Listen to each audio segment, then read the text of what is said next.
I've been suspicious of my husband for a while.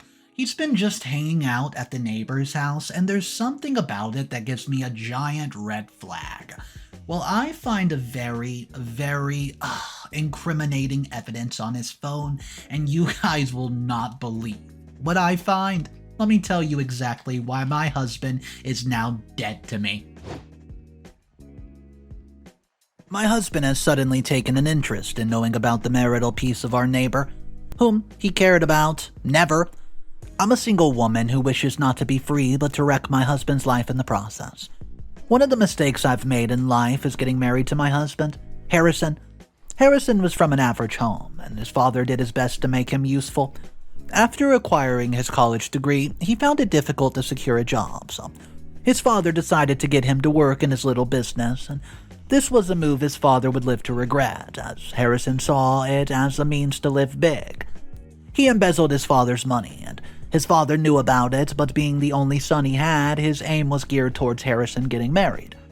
Harrison went on a hunt for a wife, and I, being a jobless orphan, was unfortunate to fall prey. He brought me to his family, and after his dad asked if I was sure I wanted to spend my life with his son, a question to which I replied, for better or worse, Harrison began showering me with loads of gifts.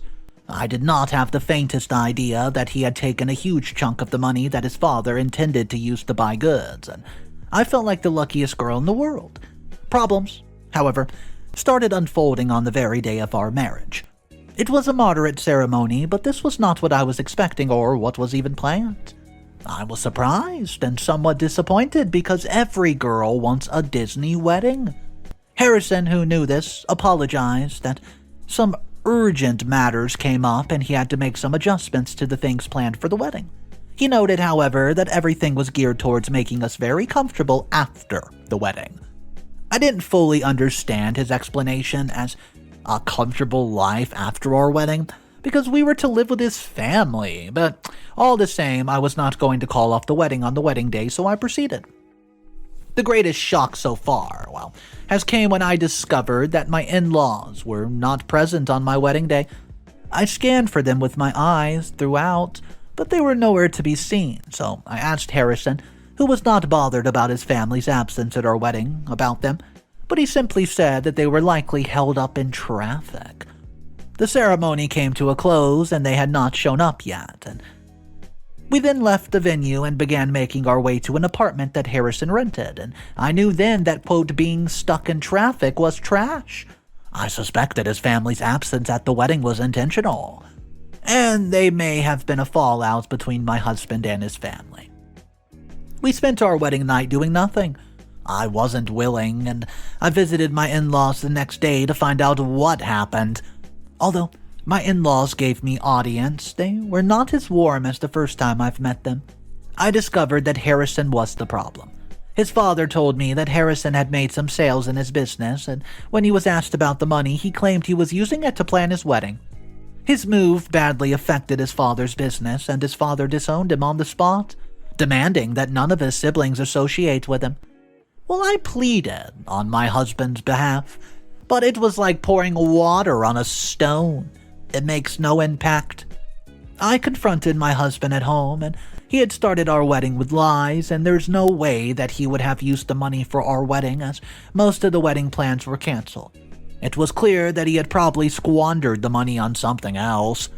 Harrison apologized to me, and he promised he would repay his father's money the moment that he got a job, and I wanted to suggest that we used the money that we had already realized during the wedding ceremony to repay father.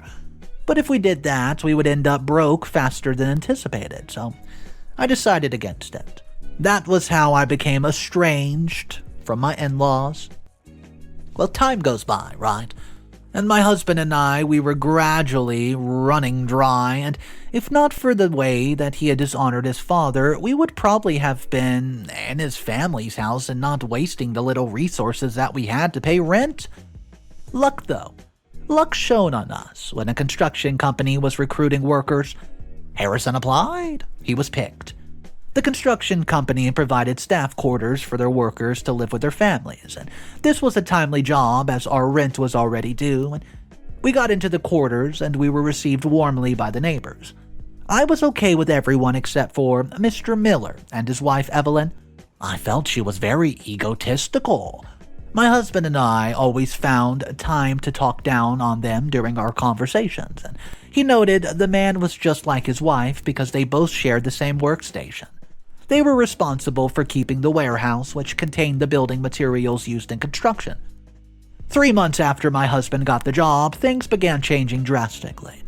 My husband began coming back home with lots of good things, and he would give me money without me asking, and it was a good thing in the sense that we were now enjoying some luxuries. But it was scary as it happened in a short period of time. I soon had a little argument with Mr. Miller's wife, Evelyn, one day when our husbands were not around. Harrison heard about it when he came home, and though I expected him to make berating comments about the lady and all, he just told me to befriend her. I observed, however, that what my husband had said was a command or an advice which he took, and he became friendly with the Millers, especially the wife. He was just eager to greet her and would always find one excuse or the other to be in their home with a gift on his way back from work. And this angered me in some sort of small way, I don't know. I get fed up with my husband's attitude to the point where I could no longer ignore it. I refused to talk to my husband about it because he would just deny his cheating lifestyle, and I decided I was going to do something drastic the next time I observed that kind of friendly gesture, and it did not take 3 days before it happened. My husband repeated what had become a routine for him 2 days later before going to work, and I marched down to the Millers to confront the wife. Miss Evelyn was surprised to see me at her house. She ushered me in, but I declined, and I asked how long she's been married to her husband and if she was happy in the marriage that had produced a child. Miss Miller Evelyn noted that she had been married for 3 years and was very content in her marriage. I immediately asked her why she wanted to destroy my marriage then, which was less than a year old and had yet to produce a child. My question shocked Evelyn, who wore a look that said that she had no idea what I was trying to say. She soon gave voice to her bewildered look by asking what did I mean, and I called her a lying bad word. I asked her to quit the act as I had noticed that, the way she had become uncomfortably friendly with my husband, whom she had manipulated into coming to look for her all the time. Miss Miller began getting offended at this point and asked me to leave her house if I had nothing else to say. I was not willing to leave without making her understand that I was not ready to share my sexuality with anybody. So I started creating a scene in the staff quarters by, shaming her. Neighbors began to gather around, and even Evelyn reacted in an engaging fight. The neighbors present did not give us time to figure out who was the winner, as they separated us rather quickly. My husband and Mr. Miller were called home, and I asked Mr. Miller to get a grip on his cheating wife and keep her far away from my home. Harrison took me inside and began raising his voice at me for embarrassing him in the neighborhood, and I tried turning the table by telling him he had embarrassed me by first cheating on me with our neighbor's wife. Upon hearing my accusation, which was based upon his recent visits to the Millers, Harrison stood up, went straight to his briefcase and pulled out a document which he handed over to me. I opened it up and discovered it was about a house and all. He then told me that he and Mr. Miller had been making plans to buy a house and put it out for rent so that they could have another source of income, and that had been his reason for frequenting their house and being friendly. According to him, they had saved up the price for the house by each contributing 50% and were supposed to make the purchase anytime soon. But now he wasn't sure Mr. Miller would be willing to proceed with it after the drama that I've created. With that said, Harrison stormed out of the house. I felt so stupid. My husband had been trying to find a means to better our lives, and I was busy ruining it. Harrison kept malice with me for days while I sought ways to make up. I approached Mr. Miller and pleaded with him not to let my actions affect his relationship with my husband. He forgave me without making a fuss, and I did not stop there, though. I went to his wife to patch things up. She was understandably the most offended, but she decided to let go after hearing my side of the story. You see, me and Evelyn became close friends after that, and there was something that bordered me. Though, my husband had only been working for this company for a few months. How was he able to save half of the price of a house? Well, I kept my concerns to myself, as I did not want it to look like the only thing I ever did in my marriage was raise dust. Evelyn rushed into my house 2 weeks later, and she was in tears. I felt sorry for her because I knew only a situation so strong could make a woman as strong as her cry. I spent a while consoling her before she was able to speak to me. The moment she started her speech by asking what she, quote, has not done for him, I knew the situation had to do with her husband. She began telling me that her husband was cheating on her, and I didn't know what to say, but I tried to make her jump to hasty conclusions not too quickly. She refused. She insisted that her husband had been giving off cheater vibes of lately, and he would come back home late from work. He was secretive with his phone, and he just was not as excited around her the way that he used to be. Evelyn sounded sure about what she was saying, and even though I knew it could be true, I advised her not to make the mistake I made when I felt Harrison was cheating on me with her. I went on to ask her to do some digging, while not letting her husband know she suspected him of infidelity. Otherwise, he would cover his tracks. Evelyn took my advice, and she came back to me 3 days later with proof that her husband was a cheater. She had pictures of her chats, and, well, we went through the chat and saw how both Evelyn's husband and her lover were talking about how they were on the verge of losing their jobs, but were not bothered as they had secured their future. From the contents of the chats, we suspected that the lover was probably somebody in the office, and I promised Evelyn that I would try talking with my husband to see if he had any information about Mr. Miller's lifestyle, since they both worked at the same firm. She, on the other hand, noted that her husband saved the lover's contact as Sugar, and she would try getting it. I told Harrison about Evelyn's suspicions, and I did not tell him the exact details about the chats with the lover and all, and yeah, Harrison was a little surprised when I spoke about his colleague and friend being cheaters. He debunked the idea quickly by saying his colleague was an honest and faithful man he could vouch for. He told me in clear terms that Mr. Miller was not seeing any lovers in the office, as the company even had very strict rules against co-workers dating. He, however, noted that the work at the office had been very stressful as of lately, and that could be one of the reasons why Miss Miller may have seemed distant to his wife of lately. I did not talk further about the issue, even though I knew Harrison's explanation did not make sense. I didn't blame him, though, as he did not know the intricate details of the situation. I simply invited Evelyn to my house the next day to tell her that my husband had said some things, and she noted that her husband had returned from work the previous day and was acting like they were observing their honeymoon. He got her a gift, and even promised to take her somewhere special, where they would have dinner when he returned from work. Evelyn was just happy her husband had started acting right again, but I reminded her of the chat, which could not be discarded. Besides, I felt my husband may have talked to his friend about our discussion, and his friend then decided to play a doting husband just to cover up his tracks. I told Evelyn to use the opportunity to get the Sugar contact so we could call, warn, and ward her off. I asked my husband that night if he had spoken to his friend about our discussion, but he claimed that he had not, and I was not convinced, but I did not press further. I just waited for Evelyn's feedback. Evelyn's feedback did not come until after 3 days. She had gotten the quote Sugar contact, and I was to be the one to warn the ladies. I froze to my bones the moment Evelyn gave me the number to dial on the phone. I didn't need to dial it. I knew who it was. It was my husband's number. I said nothing for a while, and Evelyn became worried. I finally mustered enough strength to ask her if she was sure about the number, and she replied in the affirmative, very, very affirmatively. I then relayed to her that, this is my husband's number. She nearly collapsed. After we both have gotten a grip upon ourselves, I suggested that we investigate the matter further without giving them a clue that we know what's going on.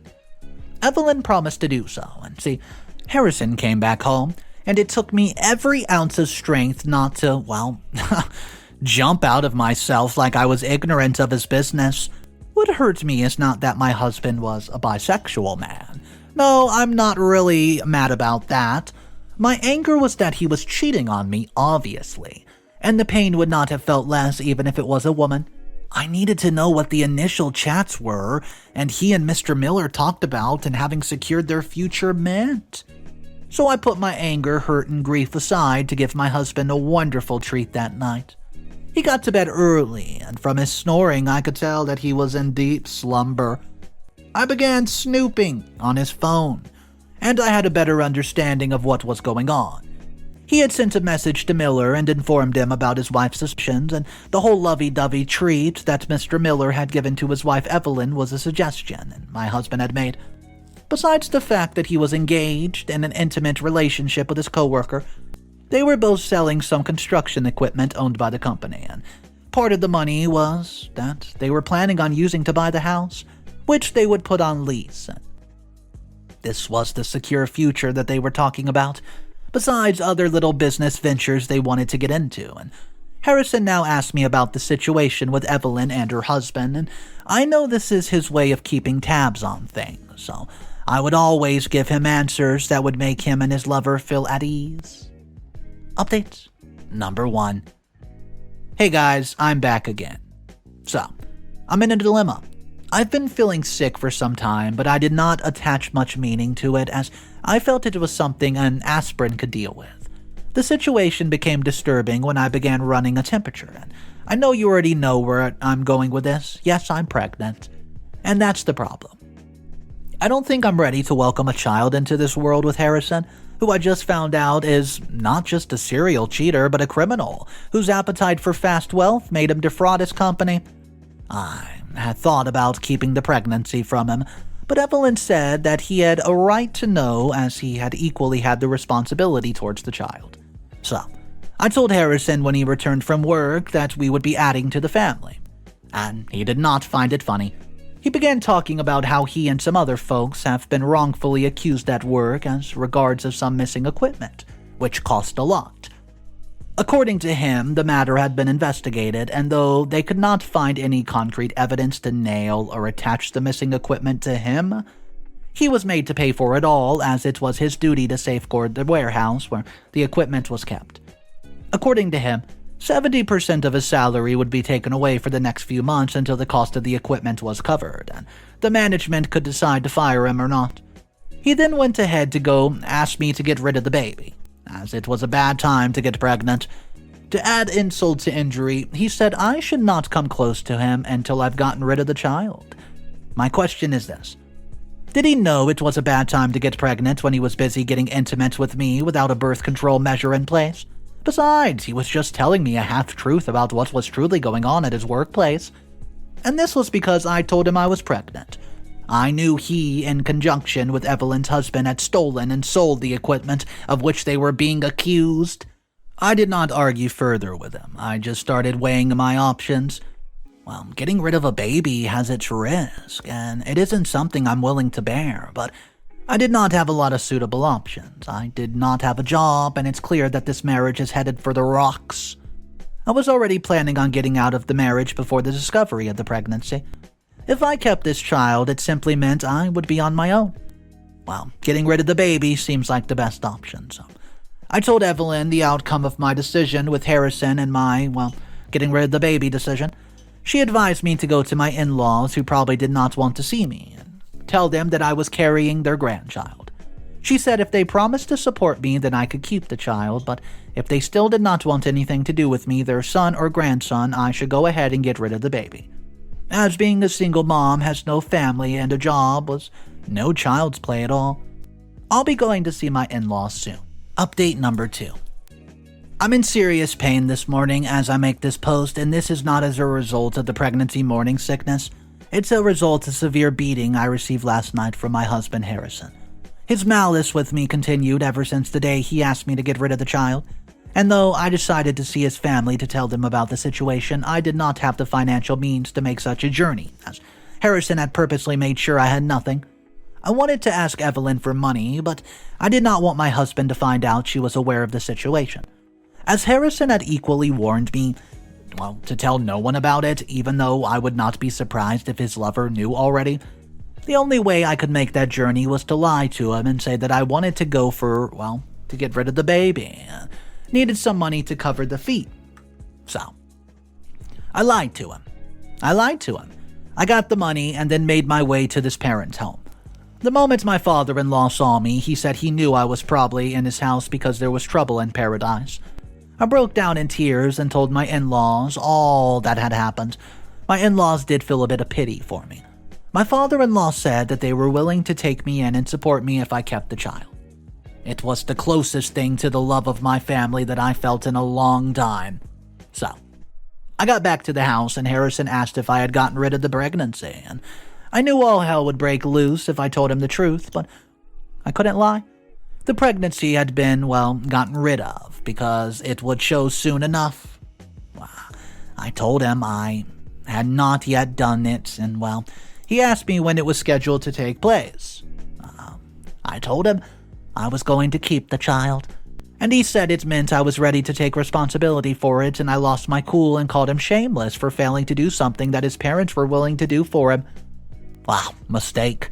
Harrison gets really mad at this point, and the fact that I've gone to his parents to tell them about the pregnancy after he told me to keep it a secret and he descended upon me. The child in my womb is really lucky to have survived the beating that I received last night. Evelyn came over this morning and asked what plans I had because she was strongly considering divorcing her husband, and any moment now. I bought into the divorce idea, but divorcing them alone was the easy way out. We had to make them pay severely just as they made us suffer severely. Update number 3. I'm currently living with my in-laws at their place. I'm not divorced yet, but I will be soon. A few days after I've gotten beaten up by my husband, me and Evelyn kicked our plan into motion. I apologized to Harrison for behaving stubbornly and thereby making things difficult for him. I told him that I appreciate all that he's done for me and that I was willing to make things better between us. I lied and said that the doctor had fixed a date for, getting rid of the baby, and that was going to be by the weekend. So, Harrison seemed pleased. I think the best part of the whole thing was that I was going to get rid of the baby after all. I met with him the next day and told him Evelyn and I wanted to give our husband some wonderful romantic dinner that evening, and we only asked that they come back home very early that day. Harrison had no issues with that, especially when I told him that Evelyn's husband had approved of it. We all went out that evening to a very expensive restaurant where Evelyn had reserved a table for the 4 of us ahead of time. She was the one who covered the cost of everything, and our husbands seemed happy that their wives, whom they took for fools, were still showering them with love. As the evening progressed, we asked for the well-wrapped boxes, which we had prepared before we brought. The moment Harrison and Miller saw the boxes, they smiled, and I knew that the thoughts in their heads probably said something like, "This night couldn't get any better." The top of the boxes read for being our husbands, and these men could not wait to open up the boxes, and neither could we, as Evelyn and I knew, that the unfolding of the boxes meant the unfolding of the drama. Our husbands' eyes grew wide as they saw the contents of the box. We had just served them divorce papers. They looked at us confused, and we had to clear any doubt from their minds by telling them that we were getting a divorce. They initially did not seem bothered by it. They said that they would get us divorced that we wanted, but we asked them to go through our settlement demands. The moment they did, they called both of us crazy, and we were demanding that they name us the owners of the house that they just bought and were planning on renting out. I pulled out my phone and started reading the chats that they shared, and it dawned on them that Evelyn and I knew that they were seeing each other behind our backs. We told them to either name us the owners of the house or face going to jail, as we would expose them for what they have done. They were shocked, but had no means to escape, and they reluctantly agreed to our terms, and we told them not to bother coming back to the house that night.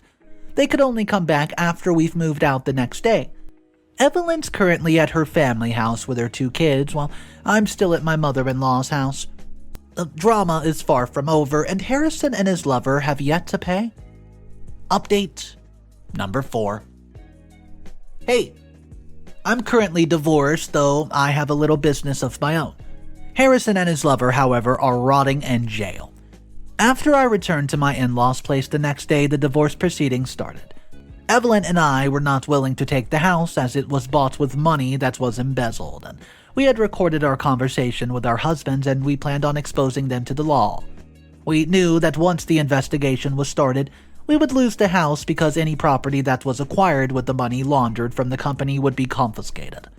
The divorce took place without Harrison and Mr. Miller contesting anything, and Evelyn demanded full custody of her kids, and though Mr. Miller was not happy about it, he had been boxed into a corner.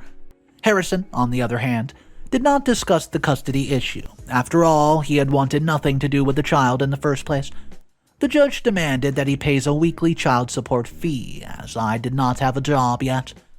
After the divorce was over, I moved in with my in-laws, and they started a little grocery store for me. Evelyn and I did not raise any dust. We wanted our ex-husbands to relax a bit before we struck. A month passed, and we decided to find a discreet means of informing the management of the construction firm where Harrison and Miller worked about their actions. We made it known that not only were they going against company rules about co-workers not dating themselves, but they were also guilty of the stolen equipment whose costs were being deducted from their salaries. We provided the chat logs and the recording discussion between them and used it as proof. Harrison and Miller were both shocked when they were at the company a few days ago and the cops came and had them both arrested. They were told the allegations levied against them with the evidence present that they could not deny it. Evelyn and I went to see them at the police station just to make sure they had no doubts about who was behind their downfall. They would soon be charged in court, and I'm certain they would be behind bars for a very long time. I know Evelyn and I would lose the house, but that's all right. Knowing that our husbands are paying for their crimes is satisfying enough. I'll tell you guys right now, this is one of those stories where I just didn't see it coming. I mean, I honestly believed OP was, going through some problems in her marriage, and her husband was definitely having an affair with a neighbor who was a female. I did not think it was going to be the husband of the neighbor. Guys, this story was wild. It turns out they work together. Not only are they lovers, but they also are criminals together. We're talking thousands upon thousands of dollars were stolen, and this is all OP's husband's doing, along with his new lover. What would you do if you were in OP's position and you find out exactly what you thought, but it had a little twist to it? Tell me what you would do if you were in OP's position. Today's story was absolutely insane, guys. My name's Mr. Reddito. If you want to be a part of more daily stories like this, go ahead, hit that subscribe button. A little bit of news, there's a very big story coming out soon. It's going to be a multi-video series, maybe even 4 videos long. That's how insane this story is. It is going to blow your mind, and I'll tell you right now, it's probably, if not top 5 for sure, but I'm thinking it's the #1 craziest story I've ever read on the channel. I can't wait for you guys to be a part of that. Make sure you subscribe so you don't miss out on it. I'll see you guys tomorrow, and remember, it's cool to be kind. See ya.